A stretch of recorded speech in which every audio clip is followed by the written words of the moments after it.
So it seems as though text messages and internet speak is totally changing the way that we communicate with one another. Um, I read an article by John Humphreys called I Hate Text Messages: How Texting is Wrecking Our Language. My name is Marcy Bagwell. I am a human services student. I'm currently pursuing an associate's degree, and I have plans to pursue a Bachelor of Science in behavioral health with an emphasis on family dynamics. So, this article is definitely something that's relevant to me in my field of work that I will be in. I'm going to have a lot of paperwork, a lot of reports that I'm going to have to write, a lot of things to keep track of when dealing with clients and their families and all of the things that go along with being a social worker. And there's a lot of writing involved. So I think that this article is a good place to start when you want to talk about how language is evolving, and that fact that the language is evolving, mainly now because of this sort of explosion of all of these social medias and all these different things that people use to keep themselves connected with the world.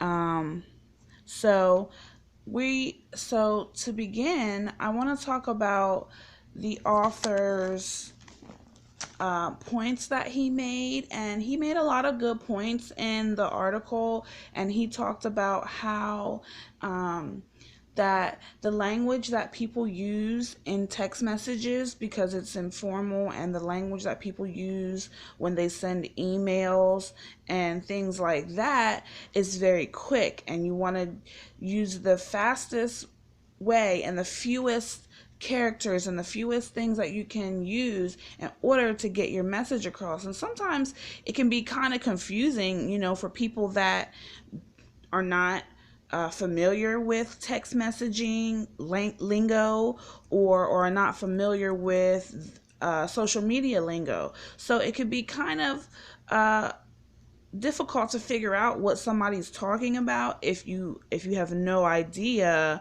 about the different lingo that is out there floating around on social media. He also talked about how things, some people prefer things to be simple, and they prefer things to be I guess like the ways of the old days, maybe a little bit. But he also talked about how he doesn't like to get voice messages, and a lot of people um, can agree with that. I definitely can agree with that. I can't stand getting voicemails. I would much rather prefer that you sent me a text message, because nobody wants to sit and listen to long drawn out message of, hey, this is so and so, can you give me a call back because of this and that. I'd rather you just send me a text message, say, hi, this is what I need from you, and when I read the message, then I can get back to you. But then when I have to listen to my voicemail, I have to actually set aside time to listen to the message. I have to press a bunch of different keys to listen to the message, to find out who the message was from and when the message was sent to me. And then I have to call you back. I would rather text you. So I can agree with the author there when he says that he doesn't necessarily like getting voicemails. I agree with him on that. I also think that the author was being very connotative in his language, because he felt so strongly about the the evolution of the language, and it kind of showed in his words, because he was being a little sarcastic in the choice of words that he was using. And I think that my worldview and the worldview of the author is different, just from the way that he presented the article.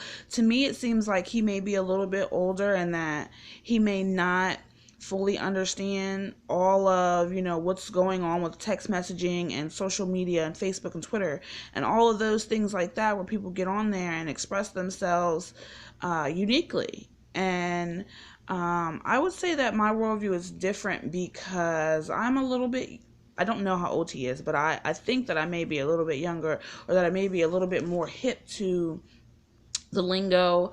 It is a little bit confusing to me sometimes because I don't always know what they're talking about, because I try to stay away from all of the social media because it's kind of just an explosion of just unnecessary everythings. And so I try to keep myself away from that. I do understand a little bit, like LOL, that's laughing out loud. And BRB means I'll be right back. Things like that, that people can say, that people can type just a few letters. And like now when you send a text message, instead of actually typing out the word you, somebody might just use the letter U, and they might send a text message that says I have something for you, which they would replace the letter version of the number 4 with the actual number 4, and then they would replace the word replace the word you with the letter U. So that's something that people can kind of, it's pretty easily figured out. But when you get to the more complicated acronyms, I tend to not exactly really understand what people are saying, just because I'm not a heavy social media hitter. So just to wrap things up, I think that the author did a very good job of presenting his views on the subject of text messaging, and he used personal experiences to support his statements. And I think that if I changed anything about the article, I think I would ask the author to include more about the text messaging and about the social media, rather than, because he talked a lot about the dictionary and how the dictionary is changing. So I think that he had a lot to present, and I think that maybe he didn't focus on each topic equally. So I do think that it was a good article, and I definitely can agree, like I said, with some of the points that Mr. Humphreys made. And I think he did a good job, and I enjoyed reading the article, and it actually gave me a little bit of insight into my own life, because after reading the article, I kind of was like, well, yeah, I guess I kind of do, feel the same way as the author does about a couple of things.